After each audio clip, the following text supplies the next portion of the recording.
si on prend le choix de ne pas participer en Turquie pour les catégories U24, on va organiser un tournoi international en France.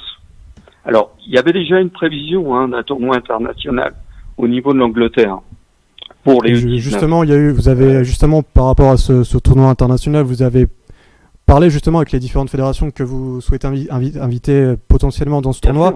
Il y aurait l'Angleterre et qui y aurait potentiellement d'autres qui pourraient faire? Est-ce qu'il y en aurait d'autres potentiellement que vous voudriez inviter? Voilà.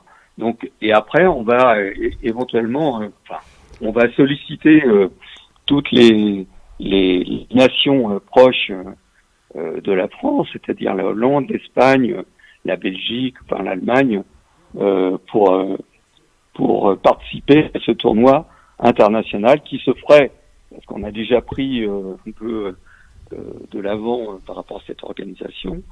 Ce qu'on souhaiterait, c'est que ça se déroule début juillet, qu'on puisse organiser ce tournoi international début juillet, comme il était prévu par rapport au U19.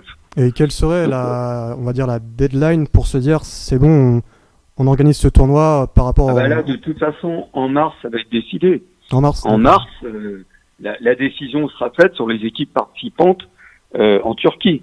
Donc, nous, est-ce que tu as par exemple un nombre d'équipes limite que tu souhaites voir, on va dire minimum, pour envoyer la France en Turquie? C'est au moins 4 équipes, parce que éventuellement avec comment dirais-je, la Turquie. Oui. Mais là, 2 équipes. Mais à l'heure actuelle, je pense pas qu'il y ait plus d'équipes. C'est-à-dire qu'on a quand même un gros souci par rapport aux nations, c'est ce déplacement en Turquie pour les équipes autres que les élites.